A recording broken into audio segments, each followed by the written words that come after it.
Ya, Assalamualaikum warahmatullahi wabarakatuh. Perkenalkan, nama saya Rizky Naufal. Di sini saya akan menjelaskan yaitu modul 14 tentang transport layer.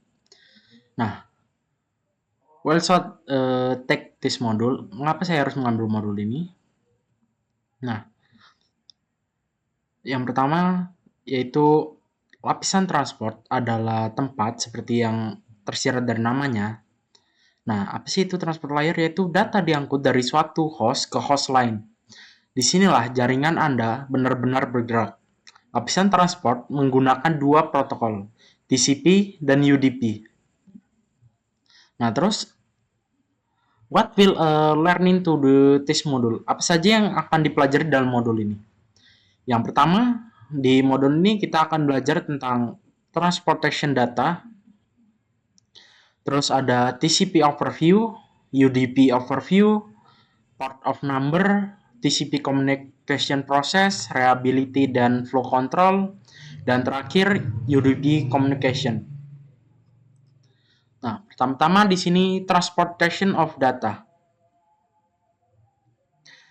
Apa sih transportation of data?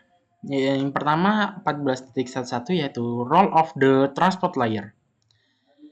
Application layer program generate data that moves between source and destination host, yaitu program lapisan aplikasi menghasilkan data yang harus dipertukarkan antara host sumber dan tujuannya. Nah, penggunaan transport layer di sini yaitu untuk bertanggung jawab atas komunikasi logis antara aplikasi yang berjalan pada host yang berbeda. Nah, so in figure, transport layer is the link between the application layer and the lower layer that are repositable for network transmission, yaitu seperti yang ditunjukkan pada gambar ini. Lapisan transport adalah penghubung antar lapisan aplikasi dan lapisan di bawah yang bertanggung jawab atas transmisi data. Nah, ini seperti inilah. Application internet. Nah, di tengah-tengahnya itu ada transport yang menghubungkan. The transport layer has knowledge of the destination host type, yaitu lapisan transport tidak mempunyai pengetahuan tentang jenis host tujuan. The type of media over which the data must travel, jenis media yang harus dilalui data, the path taken by the data, jalur yang ditempuh data, the congestion on the link, kemacetan pada tautan, dan yang terakhir, or the size of the network, yaitu atau ukuran jaringan. The transport layer include two protocol. Nah, seperti yang tadi di awal yaitu lapisan transport mencakup dua protokol yaitu Transmission Control Protocol yaitu TCP dan yang kedua yaitu User Datagram Protocol atau UDP. Selanjutnya yaitu Transport Layer Responsible, yaitu the transport layer has many repositable, yaitu lapisan transport memiliki banyak tanggung jawab. Yaitu yang pertama, taking individual conversion, yaitu melacak percakapan individu. Pada lapisan transport, setiap data yang mengalir antar aplikasi sumber dan aplikasi tujuan dikenal sebagai percakapan dan dilacak secara terpisah. Most the network has a limitation on the amount of data can be included in the single packet. Therefore, data must be divided into manageable pieces. Yaitu sebagian besar jaringan memiliki batasan jumlah data yang dapat dimasukkan dalam satu paket. Oleh karena itu, data dibagi menjadi beberapa bagian yang dapat dikelola. Selanjutnya yaitu resettlement data and resembling statement, yaitu segmentasi data dan perakitan kembali segmen. Is transport layer responsibility to divide the application data into appropriate size block. Lapisan transport bertanggung jawab untuk membagi data aplikasi ke dalam blok-blok dengan ukuran yang sesuai. Nah, the transport layer divides the data into smaller block, segment or datagram. There are assigned to manage and the transport, yaitu lapisan transport membagi data menjadi blok yang lebih kecil. Misalnya, segmen atau datagram yang lebih mudah dikelola dan diangkut. Seperti gambar ini. Dibagi menjadi berapa bagian lalu dikirim. Selanjutnya, add header information, yaitu tambahan informasi header. The transport layer protocol also adds header information containing binary data organization into server file to each block of the data.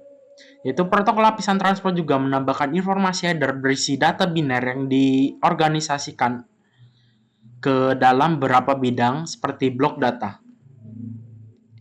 The transport layer includes the event with multiple applications running on the device. All application receive the correct data, yaitu lapisan transport memastikan bahwa mungkin ada beberapa aplikasi yang berjalan pada suatu perangkat aplikasi bersama perangkat, semua aplikasi menerima data yang benar.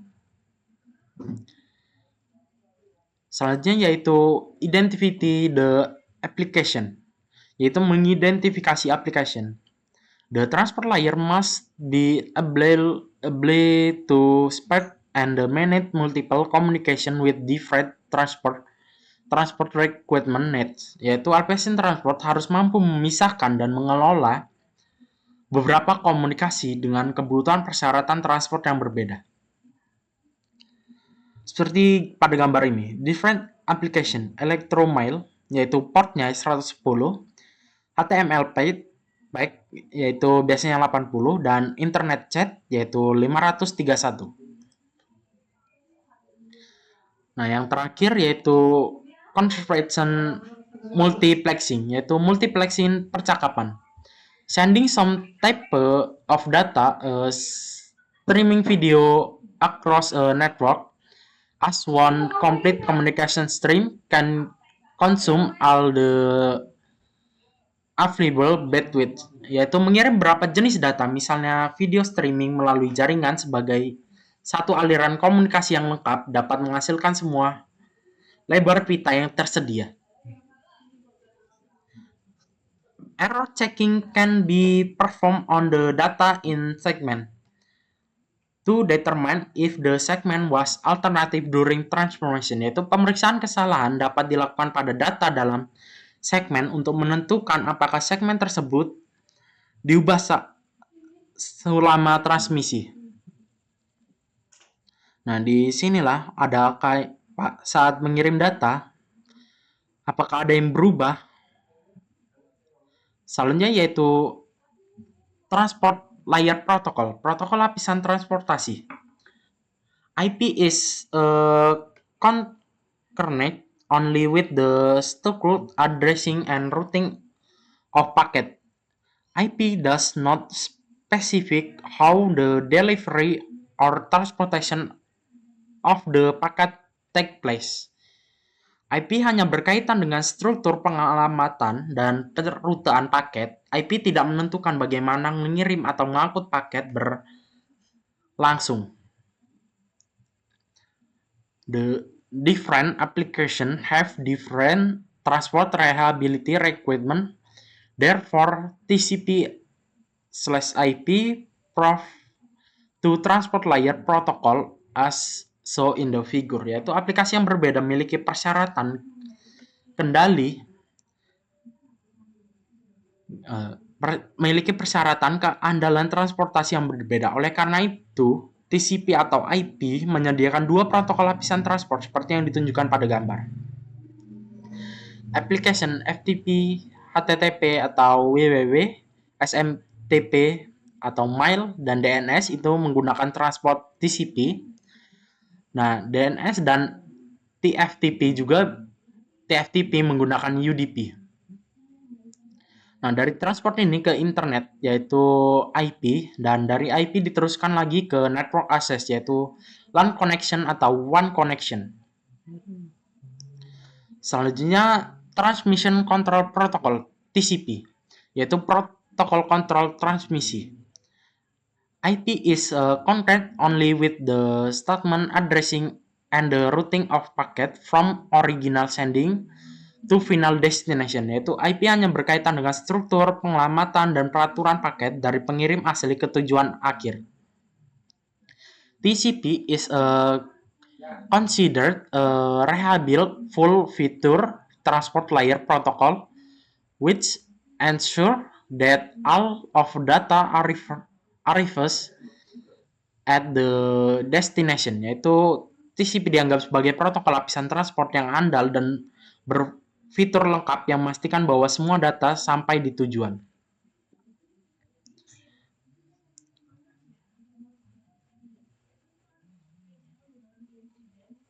Nah, pada gambar inilah ditunjukkan bagaimana kerja TCP.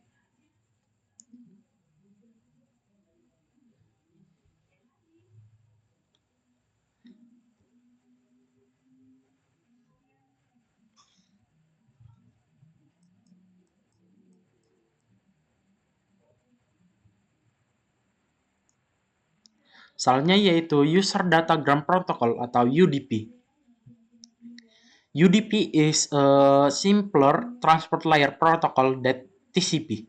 UDP adalah protokol lapisan transport yang lebih sederhana dari TCP. It does not provide reliability and flow control, which means it requires favor header file because the sender and the reset UDP processes do not have to manage reliability and the flow control.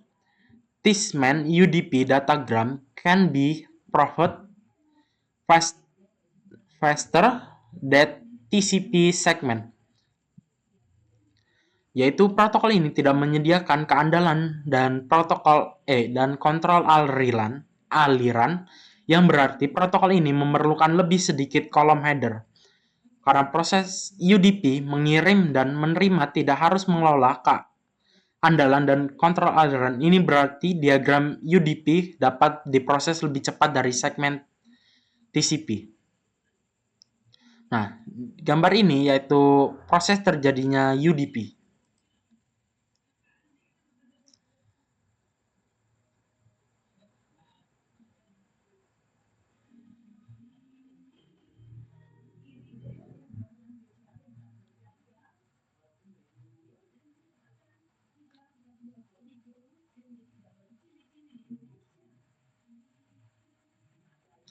Selanjutnya, the right transport layer protocol for the right application, yaitu protokol lapisan transport yang tepat untuk aplikasi yang tepat. Some application can tolerate some data loss during transmission over the network, but delay in the transmission are unacceptable, yaitu berapa aplikasi dapat menoleransi kehilangan data selama transmisi melalui jaringan, tetapi penundaan transmisi tidak dapat diterima. UDP is also used by request and the replay application where the data is minimal and the transmission can be done quality. For example, domain name system (DNS) uses UDP for the this type of transaction. Yaitu UDP juga digunakan oleh aplikasi permintaan dan balasan yang datanya minimal dan mengirim ulang dapat dilakukan dengan cepat, misalnya domain name system menggunakan UDP untuk jenis transaksi ini. For other application, it is important that all the data arrive and that it can be processed in its proper square, yaitu untuk aplikasi lain penting agar semua data sampai dan dapat diproses dalam urutan yang tepat. Biasanya untuk aplikasi jenis ini menggunakan TCP. Nah, aplikasinya itu seperti basis data per web dan klien email mengharuskan semua data yang dikirim sampai tujuan dalam kondisi aslinya.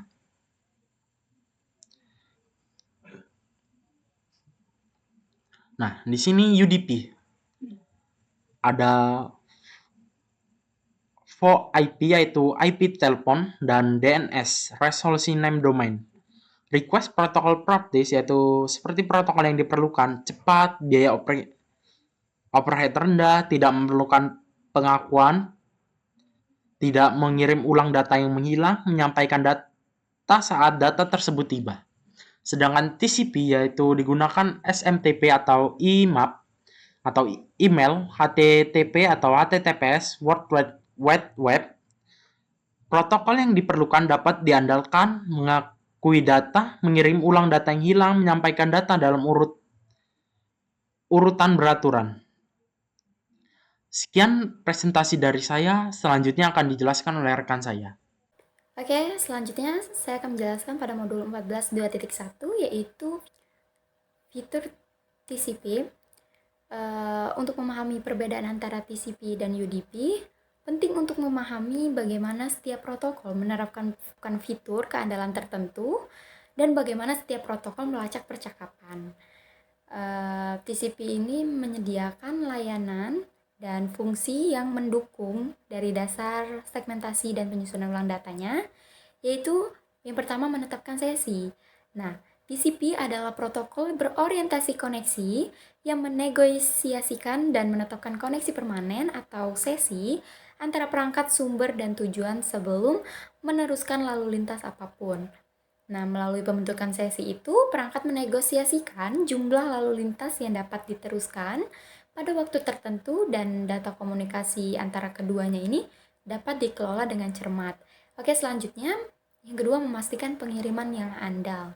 Karena berbagai alasan, ada kemungkinan suatu segmen itu menjadi rusak atau hilang sama sekali saat ditransmisikan melalui jaringan. TCP memastikan bahwa setiap segmen yang dikirim oleh sumber tiba di tujuan. Selanjutnya, menyediakan pengiriman urutan yang sama karena jaringan yang mungkin menyediakan beberapa route yang dapat memiliki kecepatan transmisi berbeda, data dapat tiba dalam urutan yang salah dengan memberi nomor dan mengurutkan segmen. Nah, TCP ini memastikan segmen disusun kembali ke dalam urutan yang benar. Dan selanjutnya yang terakhir itu adalah mendukung kontrol aliran. Host jaringan memiliki sumber daya yang terbatas, nah misalnya memori dan daya pemrosesan. Ketika TCP menyadari bahwa sumber daya ini berkelebihan beban, jadi TCP ini dapat meminta agar aplikasi pengiriman ini mengurangi laju aliran datanya. Nah, hal ini dilakukan dengan TCP yang mengatur jumlah data yang dikirimkan sumber atau kontrol aliran dapat mencegah perlunya transmisi ulang data ketika sumber daya dari host penerima kewalahan. Oke, next. Pada 14.2.2, TCP header. TCP ini adalah protokol stateful yang berarti melacak keadaan sesi komunikasi. Untuk melacak keadaan suatu sesi, TCP mencatat informasi mana yang telah dikirim dan informasi mana yang telah diakui. Sesi stateful dimulai dengan pembentukan sesi dan diakhiri dengan penghentian sesi. Segmen TCP menambahkan 20 byte, yaitu 160 bit, overhead ketika merangkum data lapisan aplikasi. Nah, pada gambar di bawah ini menunjukkan bidang dalam header TCP. Oke, selanjutnya 14.2.3 yaitu TCP header files. Pada tabel di bawah ini mengidentifikasi dan menjelaskan 10 bidang dalam header TCP. Yang pertama ada source port, yaitu bidang 16 bit yang digunakan untuk mengidentifikasi aplikasi sumber berdasarkan nomor port. Ya, selanjutnya ada destination port, yaitu bidang 16 bit yang digunakan untuk mengidentifikasi aplikasi tujuan berdasarkan nomor port. Yang ketiga ada sequence number atau nomor urut, nah bidang 32 bit yang digunakan untuk tujuan penyusunan ulang data. Selanjutnya, acknowledgement number bidang 32 bit yang digunakan untuk menunjukkan bahwa data telah diterima dan byte berikutnya diharapkan dari sumber. Oke, selanjutnya application that use TCP.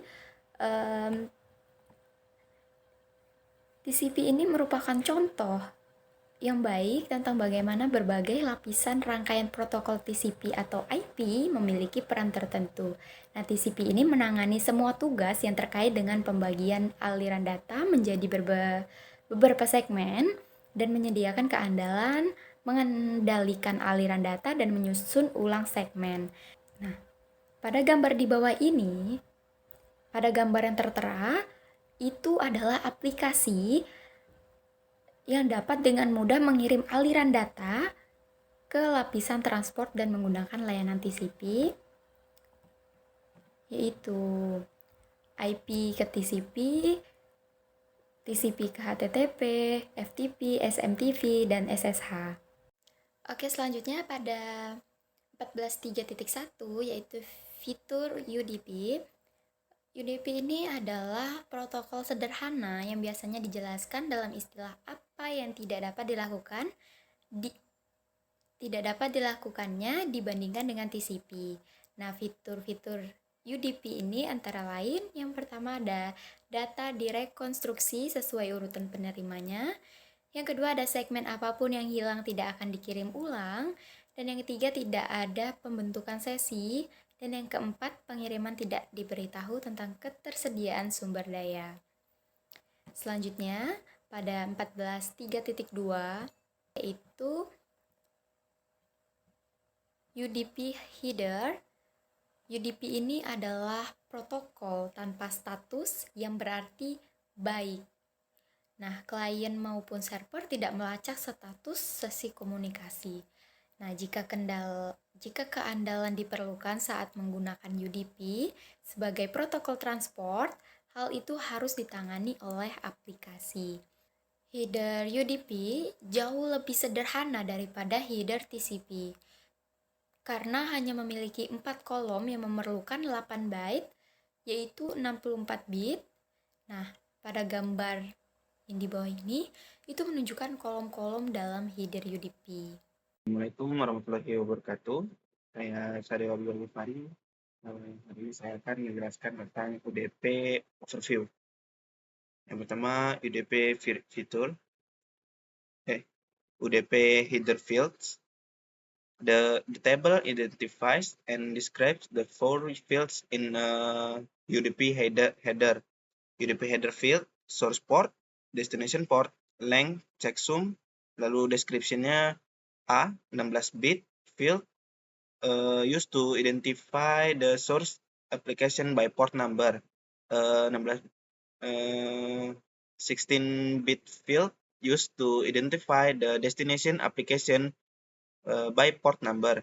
16-byte field that indicates the length of the UDP datagram header.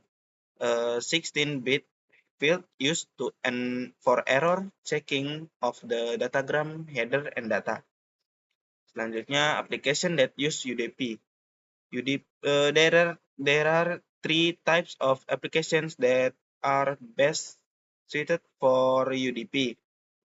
Itu ada tiga tipe aplikasi yang cocok untuk UDP.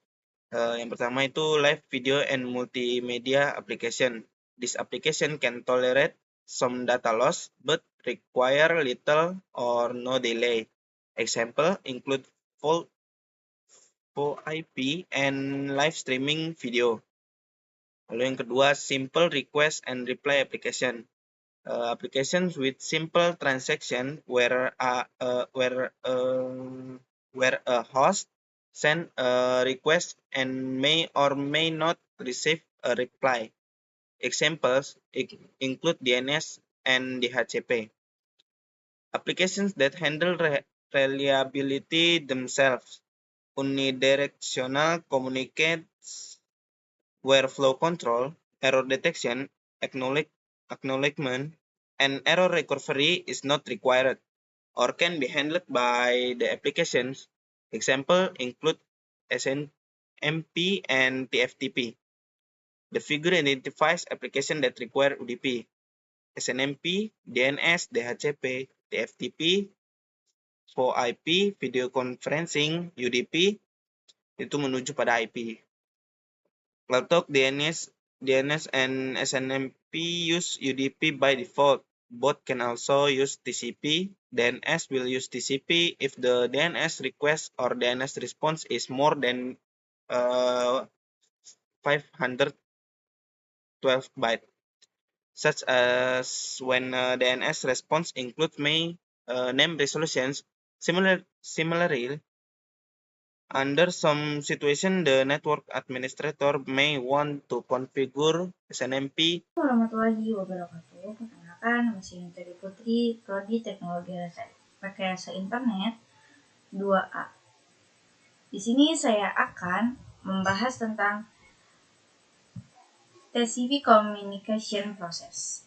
TCP Server Process yaitu kita sudah mengetahui dasar-dasar TCP, memahami peran dan port akan membantu kita memahami detail proses komunikasi TCP dalam topik ini. Kita juga akan mempelajari tentang jabat tangan 3 arah TCP dan proses menghentikan sesi. Its application process running on a server is configuration to use a port number, yaitu setiap proses aplikasi yang berjalan di server dikonfigurasikan untuk menggunakan nomor port. Nomor port ditetapkan secara otomatis atau konfigurasi secara manual oleh administrator sistem. Server individual tidak dapat memiliki dua layanan yang ditetapkan ke nomor port yang sama dalam layanan lapisan transport yang sama. Misalnya, host yang menjalankan aplikasi server, web, dan aplikasi transfer file tidak dapat mengkonfigurasi kedua untuk menggunakan port yang sama, seperti port TCP 80. Di aplikasi server aktif, yang ditetapkan ke port dianggap terbuka, yang berarti lapisan transport menerima dan memproses segmen yang ditentukan ke port tersebut. Setiap permintaan klien yang masuk ditunjukkan ke soket yang benar diterima dan data diteruskan ke aplikasi server. Mungkin ada banyak port yang terbuka secara bersamaan di server 1 untuk setiap aplikasi server aktif. Select Edge to except for more information about the TCP server processor, yaitu pilih setiap tab informasi lebih lanjut tentang proses server TCP.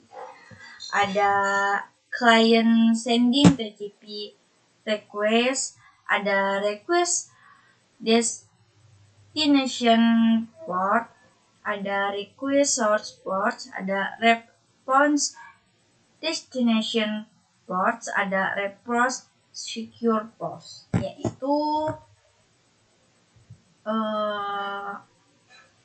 klien mengirim permintaan TCP.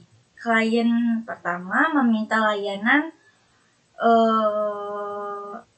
web, klien 2 meminta layanan email pada server yang sama,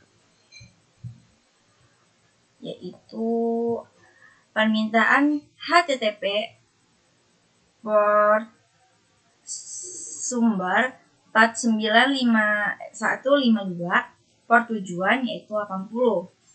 Untuk pelayanannya HTTP port 80, SMTP port 25. Permintaan klien ke server TCP, yaitu untuk klien 2 permintaan SMTP port sumber 51152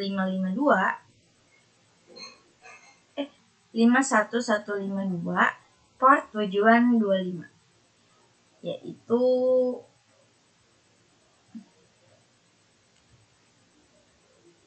dia akan seperti ini, lalu ini.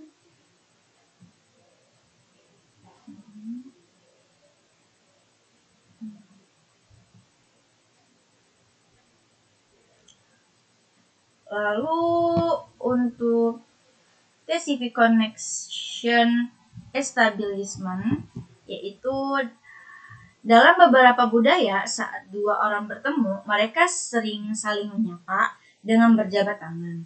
Kedua belah pihak memahami tindakan berjabat tangan sebagai sinyal untuk saling menyapa dengan ramah. Koneksi pada jaringan serupa dalam koneksi TCP, client host membuat koneksi dengan server menggunakan proses jabatan tangan 3 arah, yaitu pilih setiap tab untuk informasi lebih lanjut tentang setiap langkah pembentukan koneksi TCP, yaitu dia akan ada langkah yang pertama ada SYN, yang kedua ada ACK dan SYN, yang ketiga ada ACK. Untuk langkah SYN, klien yang memulai meminta sesi koneksi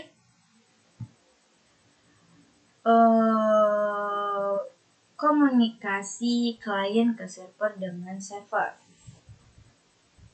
Seperti ini. Untuk langkah ACK dan SYN, server mengakui sesi komunikasi klien ke server dan meminta sesi komunikasi ke server ke klien. Untuk yang ACK atau yang terakhir, klien yang memulai mengakui sesi komunikasi server ke klien. Dia akan seperti ini. Untuk session termination, yaitu untuk menutup koneksi, tanda kontrol finish atau FIN harus ditetapkan di header segmen. Untuk mengakhiri setiap sesi TCP satu arah, jabat tangan 2 arah yang terdiri dari segmen FIN dan segmen acknowledgement atau ACK digunakan. Oleh karena itu, untuk mengakhiri satu percakapan yang didukung oleh TCP diperlukan 4 pertukaran. Untuk mengakhiri kedua sesi klien atau server dapat memulai penghentian. Dalam contoh ini, istilah klien dan server digunakan sebagai referensi demi kesederhanaan, tetapi dua host manapun yang memiliki sesi kedua dapat memulai proses penghentian.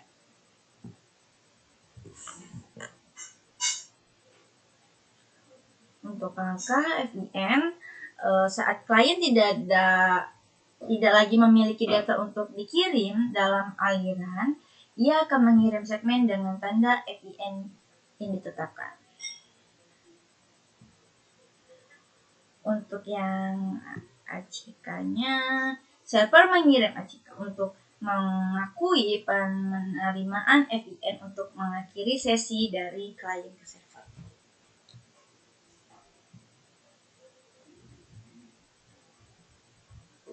Server mengirimkan ke klien untuk mengakhiri server ke klien. Untuk yang terakhir, klien merespon dengan ACK untuk mengakui FIN dari server.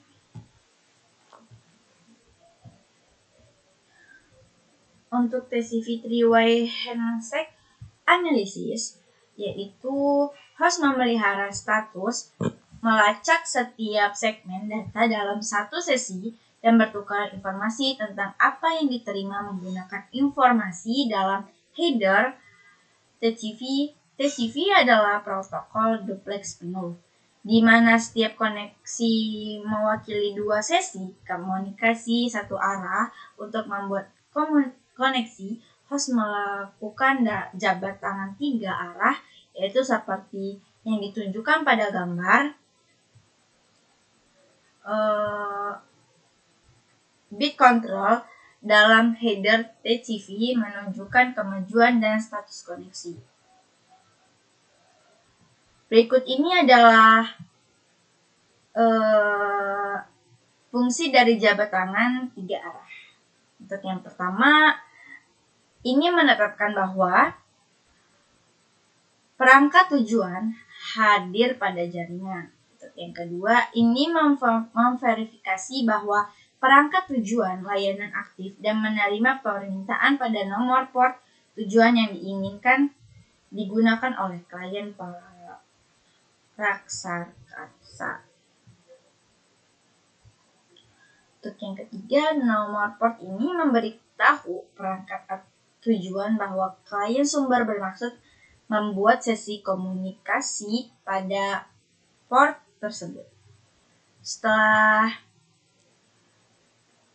komunikasi selesai, sesi ditutup dan koneksi dihentikan. Mekanisme koneksi dan sesi memungkinkan fungsi kendali TCP. Ya, kan seperti ini. Yaitu ada 6 bit dalam bidang control bits dari header segmen TCP, juga dikenal sebagai flag. Yaitu flag adalah bit yang diatur ke aktif atau non-aktif.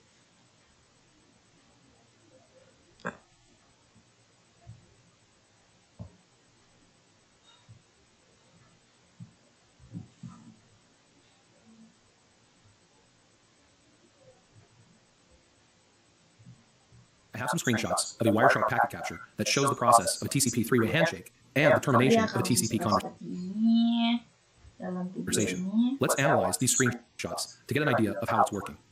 TCP is a connection-oriented protocol, meaning an end-to-end connection needs to be established first before data can be sent or received. The TCP Pada video ini, TCP three-way handshake initiates that connection. When the connection finally needs to be yaitu terminated, for instance, let's say it's a connection to a web server and you close the web browser, the connection is terminated with two-way handshakes. A TCP three-way handshake involves 3 steps: a SYN and an ACK, and an ACK. SYN stands for synchronization, and ACK stands for acknowledgement. First, the initiating host sends a synchronization segment, the responding host sends an acknowledgement and its own synchronization segment, and then the initial host sends an acknowledgement segment. Hence the SYN and an ACK, and an ACK. We can see that here at the top of this screenshot. If we look at the packet list window, at packets 10, 11, and 12, we can see a SYN, and an ACK, and an ACK. This is the three-way handshake. If we look at the initial packet in the three-way handshake, the SYN segment up here at the top, we can see that the sequence number is 0. The beginning of a three-way handshake is sequence number 0 because it's the first packet in the connection or conversation between two hosts, or in this case, a host and a server. The sequence number is actually a 32-bit random number called the ISN, or initial sequence number.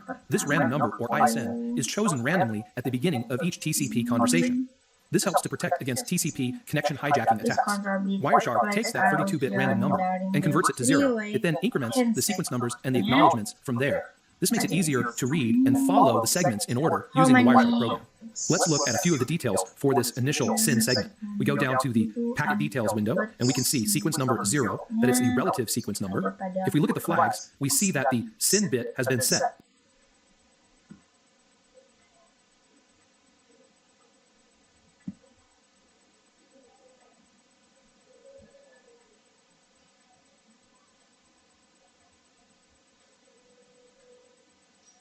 Kita lanjut. TCP reliability, quaranted, and ordered driven. Yaitu alasan mengapa sih TCP merupakan protokol yang lebih baik untuk beberapa aplikasi, yaitu adalah karena tidak seperti UDP, protokol ini mengirimkan ulang paket yang hilang dan memberi nomor paket untuk menunjukkan urutan yang tepat sebelum pengiriman. TCP juga dapat membantu menjaga aliran paket sehingga perangkat tidak kelebihan beban. Topik ini membahas fitur-fitur TCP ini secara terperinci. Mungkin ada kalanya segmen TCP tidak sampai ditunjukkan di waktu lain. Segmen TCP mungkin sampai tidak berurutan agar pesan asli dapat dipahami oleh penerima. Semua data harus diterima dan data dalam segmen ini harus disusun kembali ke dalam urutan aslinya. Nomor urutan ditetapkan di header setiap paket untuk mencapai tujuan ini. Nomor urutan mewakili bit data pertama dari segmen TCP.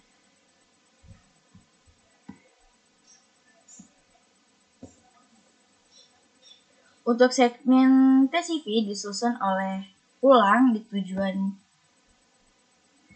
seperti ini, yaitu proses TCP penerimaan menetapkan data dari suatu segmen ke dalam buffer penerimaan. Segmen-segmen tersebut kemudian ditetapkan dalam urutan-urutan yang ditetap dan diteruskan ke lapisan aplikasi saat disusun ulang.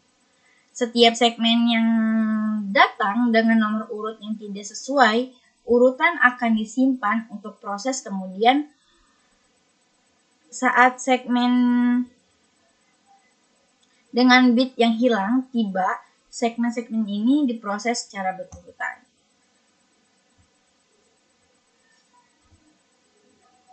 Oke, di video TCP variability, sequence number and acknowledgements. Ini salah satu fungsi TCP adalah memastikan bahwa setiap segmen mencapai tujuan. Layanan TCP pada host tujuan mengakui data yang diterima oleh aplikasi sumber. Untuk video ini kita tuh dapat melihat pelajaran tentang nomor urut dan pengakuan TCP.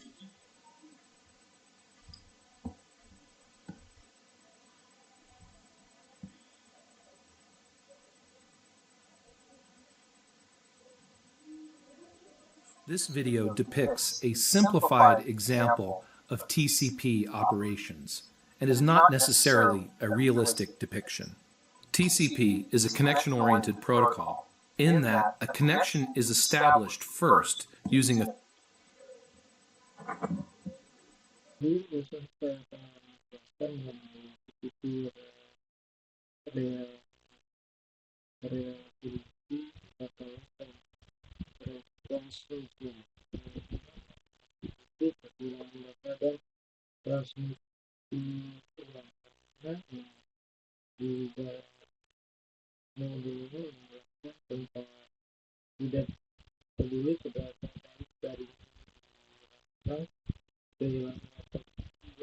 data kadang-kadang terjadi.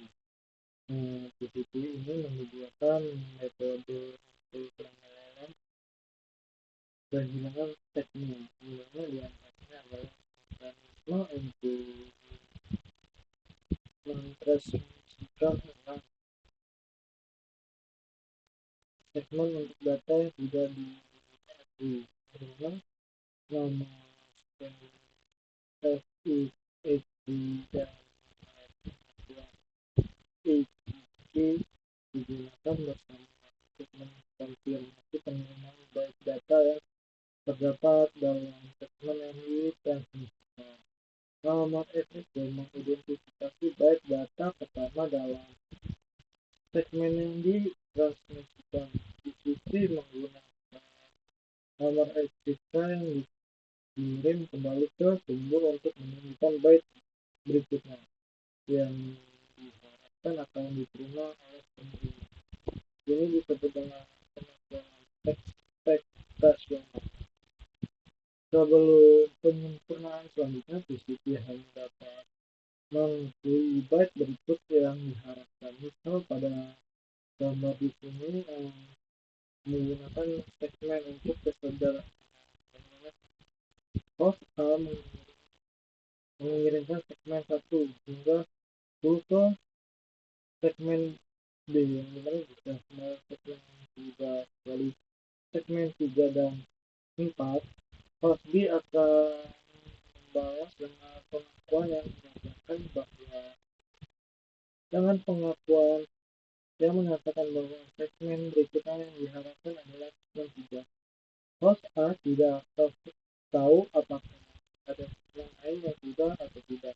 Oleh karena itu, host A akan mengirim ulang 3 segmen hingga 10. Jika semua segmen yang dikirimkan ulang berhasil tiba, maka segmen 5 hingga 10 di sini akan menjadi duplikat. Hal ini menyebabkan penundaan, kemacetan, dan efisiensi. Seperti contoh gambar berikut. Jadi duplikat.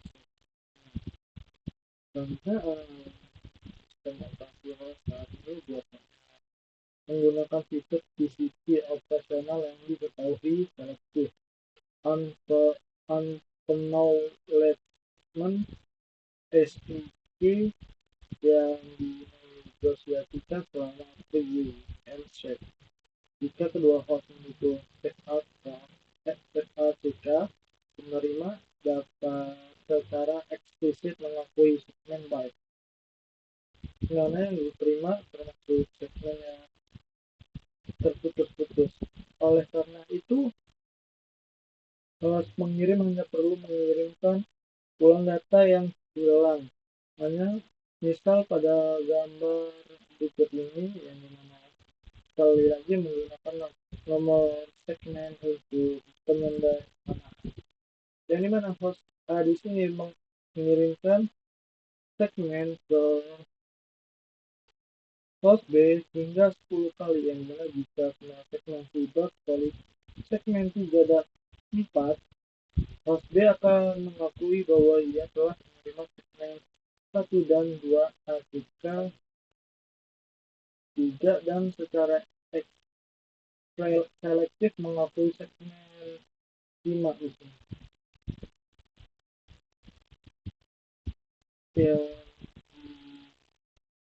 Mana hingga 10 mengakui segmen 5 hingga 10. Host A akan hanya perlu mengirim ulang segmen 3 hingga 4 saja, seperti contoh gambar berikut. Dan dimana TCP biasanya mengirimkan ACK untuk setiap paket lainnya, tetapi faktor lain di luar cakupan topik ini dapat mengubah perilaku ini.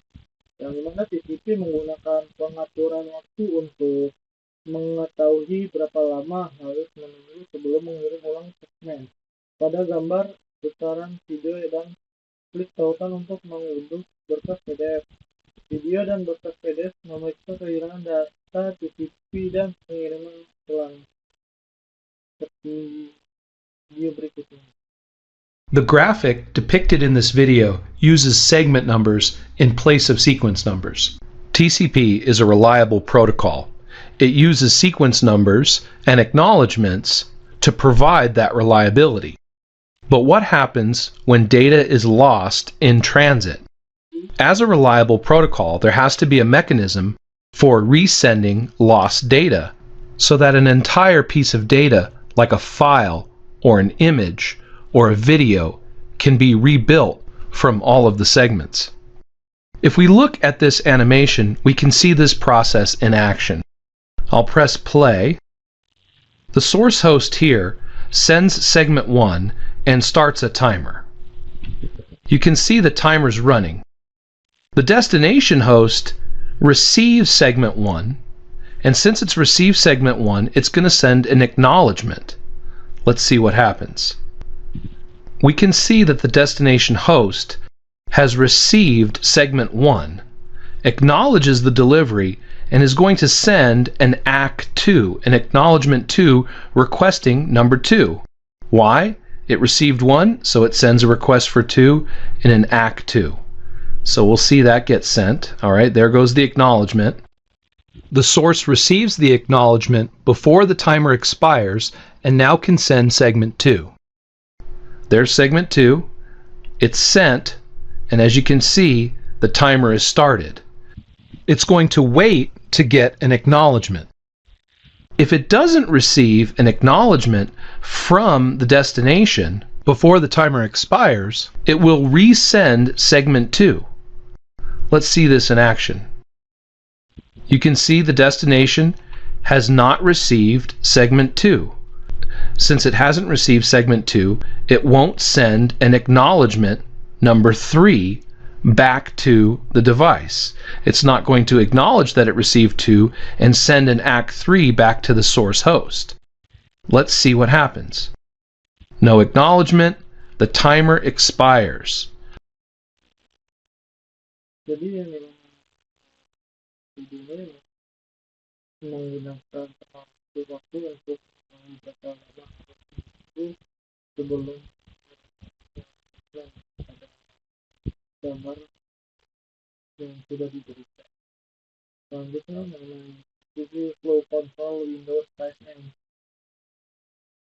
juga acknowledgement yang mana kontrol aliran TCP ukuran jendela dan TCP juga menyediakan mekanisme untuk kontrol aliran. Memang kontrol aliran adalah jumlah data yang dapat diterima dan diproses dengan handal oleh tujuan. Kontrol aliran membantu menjaga keandalan transmisi TCP dengan menyesuaikan laju aliran data antara sumber dan tujuan untuk sesi tertentu. Untuk mencapai hal ini, bidang TCP menyertakan bidang yaitu 16 bit yang disebut untuk ukuran jendela. Yang dimana pada contoh gambar berikut, gambar berikut menunjukkan contoh ukuran jendela dan ucapan terima kasih.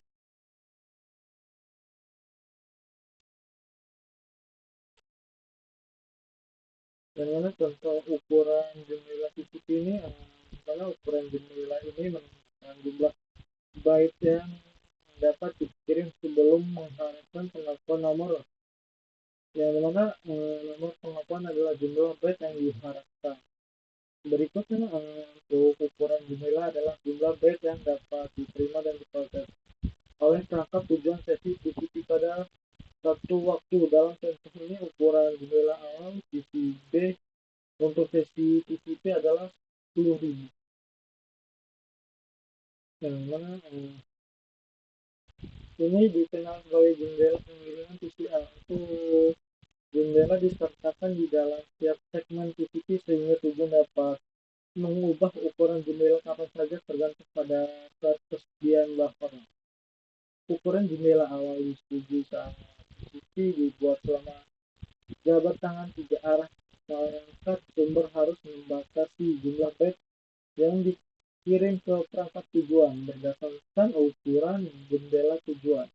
Hanya setelah perangkat sumber menerima pengakuan bahwa byte telah dikirim ke perangkat tersebut, dapat terus mengirim lebih banyak data untuk sesi tersebut, dimana biasanya tujuan tidak akan menunggu semua byte agar ukuran jendela diterima.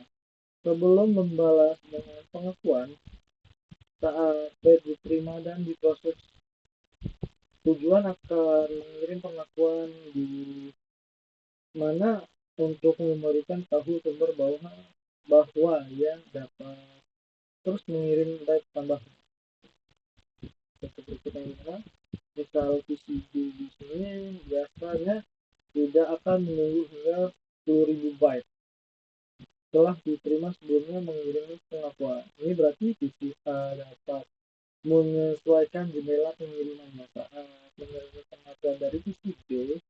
Maka seperti yang ditunjukkan pada gambar ini, PCA menerima pengakuan dengan nomor pengakuan 2921 yang merupakan batch yang diharapkan. Berikutnya jumlah pengirim PCA akan bertambah 2920 byte. Ini mengubah jumlah pengiriman dari 10.000 byte hingga 12.920 PCA sekarang dapat terus mengirim hingga 10.000 byte lagi ke PCB selama tidak mengirim lebih dari jendela pengiriman barunya ialah di angka 12.920. Tujuannya mengirimkan pengakuan saat proses byte yang diterima dan penyesuaian berkelanjutan dari jendela pengiriman sumber dikenal sebagai jendela geser. Dalam sebelumnya jendela pengiriman PCA ini atau bergeser hingga 2921 byte lagi dari 10.000 ke 12.920. Jika ketersediaan ruang buffer tujuannya berkurang, ya mungkin mengurangi ukuran jendela untuk memberitahu sumber agar mengurangi jumlah byte yang harus dikirim tanpa menerima pengakuan. Untuk catatannya, yang mana setiap perangkat ini menggunakan protokol jendela geser. Penerima biasanya mengirimkan pengakuan ke set 2 segmen yang diterima. Jumlah segmen yang diterima sebelum diakui dapat bervariasi. Keuntungan jendela geser adalah memungkinkan pengirim untuk terus mengirimkan segmen selama penerima mengakui segmen sebelumnya. Kemudian jendela geser berada di luar angkutan seterusnya. Selanjutnya mengenai TCP Flow Control Maximum Segment Size (MCC), yang mana kontrol aliran TCP untuk segmen maksimum. Yang mana pada gambar di sini setiap sumber yang mentransmisikan 1460 byte data dalam setiap segmen TCP-nya. Biasanya merupakan ukuran segmen maksimum MSS yang dapat diterima perangkat tujuan. MSS adalah bagian dari kolom opsi di TCP yang menentukan jumlah data terbesar dalam byte yang dapat diterima perangkat dalam satu segmen TCP. Ukuran MSS tidak menyertakan header TCP. MSS biasanya disertakan selama jabat tangan 3 arah, seperti gambar itu. Yang dimana MSS umum adalah 1460 byte. Saat menggunakan IP4, sebuah host menentukan nilai bidang MSS-nya dengan mengurangi header IP dan TCP. Untuk unit transmisi maksimumnya MTU Ethernet pada antarmuka Ethernet, MTU default adalah 1500 byte.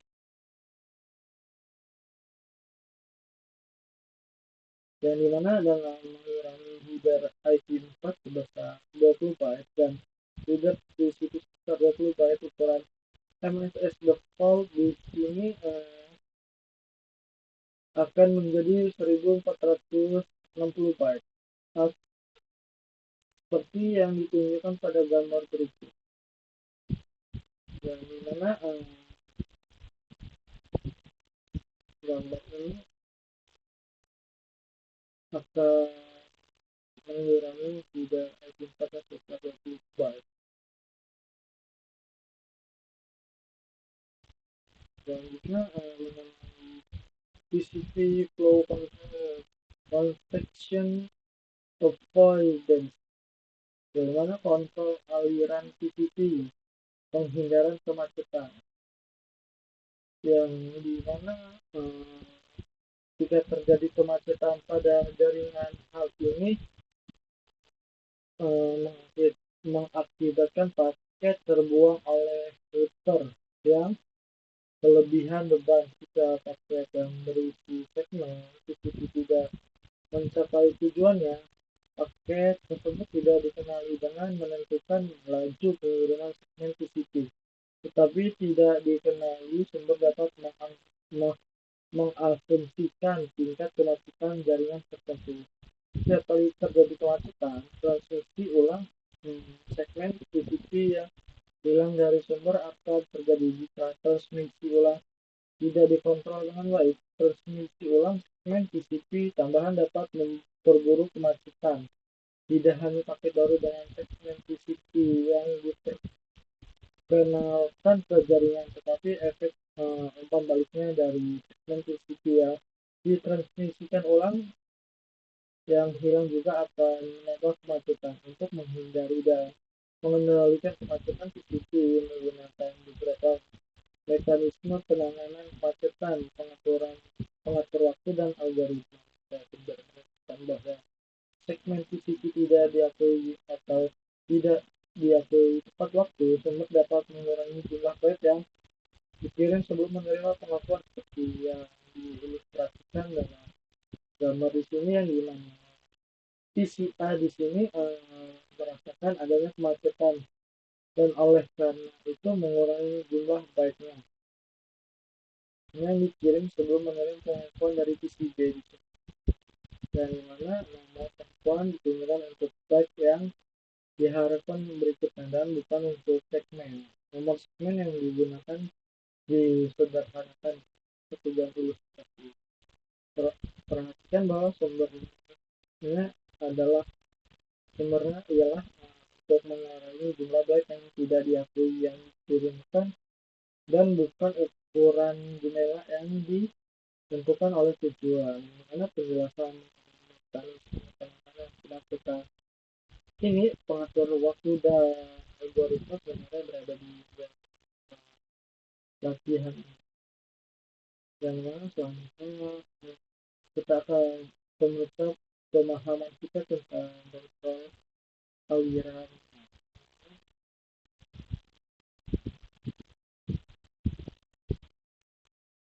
Yang dimana satu, what bit is used by destination host to reassemble segment into the original order. Dimana bidang apa yang digunakan oleh host tujuan untuk menyusun kembali segmen ke dalam urutan satunya. Yang mana jawabannya segmen number. Selanjutnya yang kedua, bidang apa yang digunakan untuk menyediakan kontrol aliran, yaitu jawaban Windows type. Selanjutnya mengenai apa yang terjadi ketika host pengiriman merasakan adanya kemacetan, yang mana the sending host closes the number of bytes it sent before receiving an acknowledgement from the destination host. Ya, so kita cek bersama. Yes, of course, itu semua. Selanjutnya penjelasan mengenai UDP, low reliability, yang mana overhead rendah pada panel seperti yang dijelaskan sebelumnya. UDP sangat cocok untuk komunikasi yang membutuhkan kemacetan tinggi seperti port IP, tapi menjelaskan secara terperinci mengapa UDP sangat cocok untuk beberapa jenis transmisi. Seperti yang ditunjukkan pada gambar ini, untuk beberapa jenis transmisi gambar ini untuk tidak membuat koneksi, UDP menyediakan transportasi data dengan overhead rendah karena memiliki feeder diagram yang kecil dan tidak ada lintas manajemen jaringan. UDP datagram reassembly. Like segment with TCP, when UDP datagrams are sent to a destination, they often take a different path and arrive in the wrong order. UDP does not track sequence number the way TCP does. UDP has no way to record the datagrams into their transmission order and as shown in the figure. Therefore, UDP simply reassembles the data in the order that it was received and forward it to the application. If the data sequence is important to the application must identify the proper sequence and determine how the data should be processed. This is an example for UDP connection and enable. Next, UDP server process and request. Like TCP-based application, UDP-based server application are assigned well-known or registered port number, as shown in the figure. When this application or process are running on the server, they accept the data matched with the assigned port number.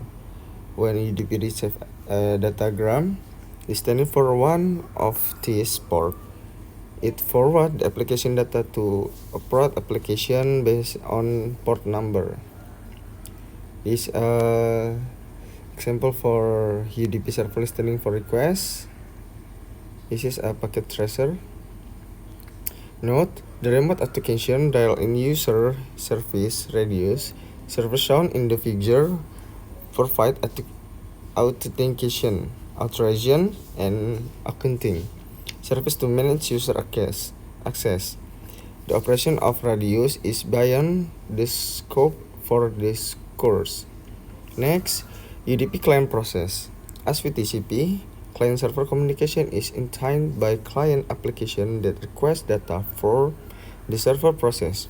The UDP client process dynamically selects a port number from the range of port number and use this as source port for the conversation. The destination port is usually well known for registered port number assigned to the server process. After a client has selected the process has destination port, the same pair of ports are used in header of all datagram in the transaction for the data returning to the client from the server. The source and destination port number in the datagram header are reserved.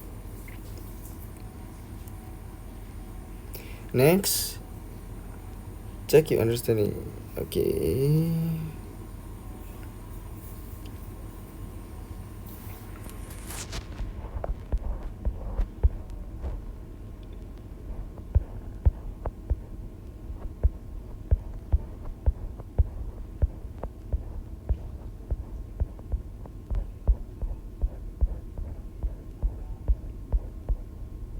Okay. What did I learn in this module?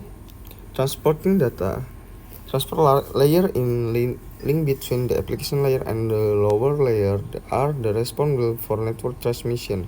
The transport layer is responsible for logical communication between applications running on different hosts. The transport layer includes TCP and UDP.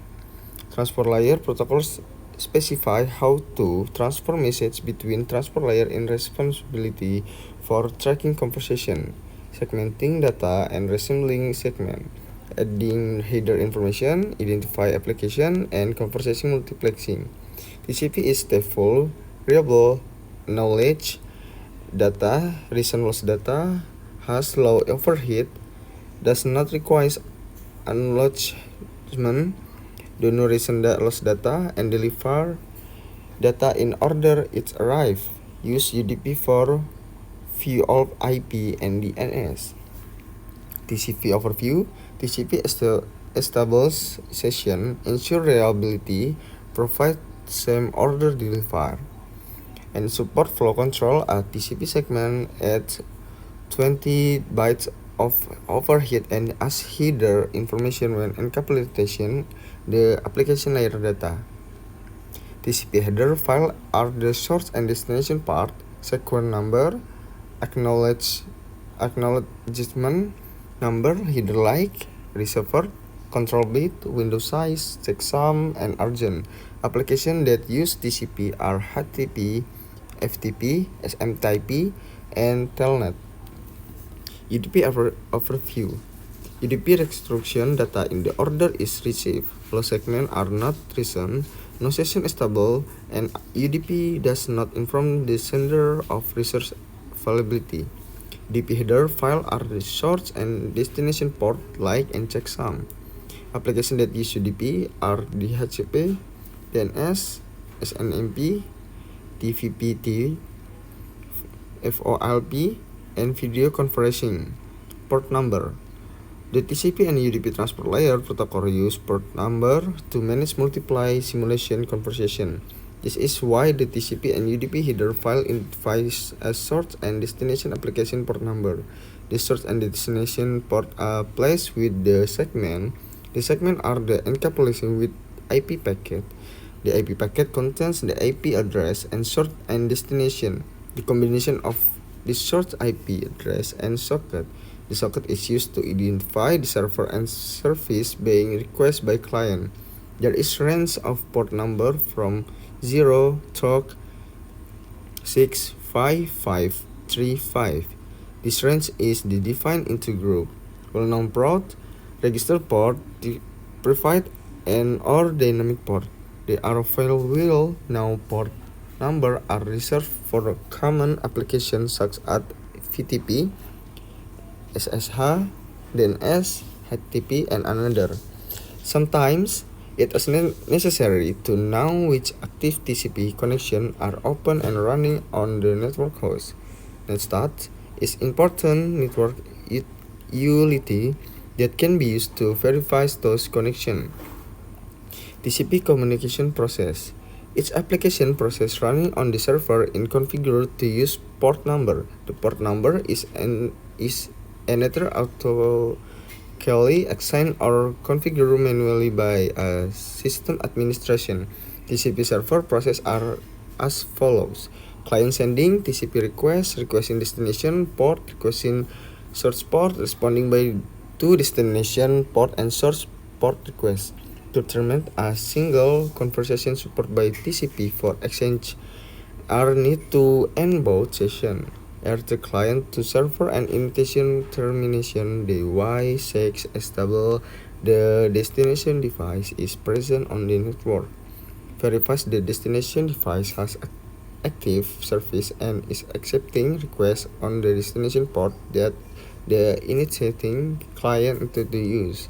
And inform the destination device, the source client intends to establish a communication session on the port number. The 6 control big flags are URG, HCK, PSH, RST, SCN, and VIN. Reliability and flow control. For the original message to be understood by the receiver, all the data must be received and the data segment must be reachable into the original order. So key number are assigned the header of packet. No matter how well designed a network is, data loss occasionally occurs. TCP provides way to manage segment loss. There is a managing the estimate segment to unload data. As operating system today, typical employ an optional TCP feature called selected as acknowledged SHK. Negotiating during the three-way handshake. If both hosts support SHK, the receiver can explicitly acknowledge which segment bytes were received, including why this continuous segment. The sending host will certify only need to transmit and missing data fall between source and destination. To accomplish this, the TCP header includes the 76 bits file processed by the receiver, and conditional adjustment of the receiver send windows is now a sliding window. A source might be transmitting 1416 bits of data with its control congestion. TCP employs several congestion handling mechanisms. In the source are reducing the number of acknowledged bytes it sends and not window size determined by the destination. UDP communication. UDP is simple protocol that provide the basic transport layer function. When UDP datagrams are sent to the destination, they often take different paths, they arrive in the wrong order. UDP does not track sequence number the way TCP does. UDP has no way to reorder the datagram into the transmission order. UDP simply resembles the data in the order it was received and forward it to the application. If the data sequence is to import to application, the application must be identify or pre-order a prepared sequence and determine how the register port number. When UDP receives a datagram destination for one and task port, the UDP client process dynamically select a port number from the range of port number and use this as search port the conversation. The destination port is usually the well-known registered port number assigned to server process. After a client has selected the process has destination port, the same pair ports are used. The header all datagrams used in transaction for data returning to client from the server. The source and destination port number is the datagram and header are reserved.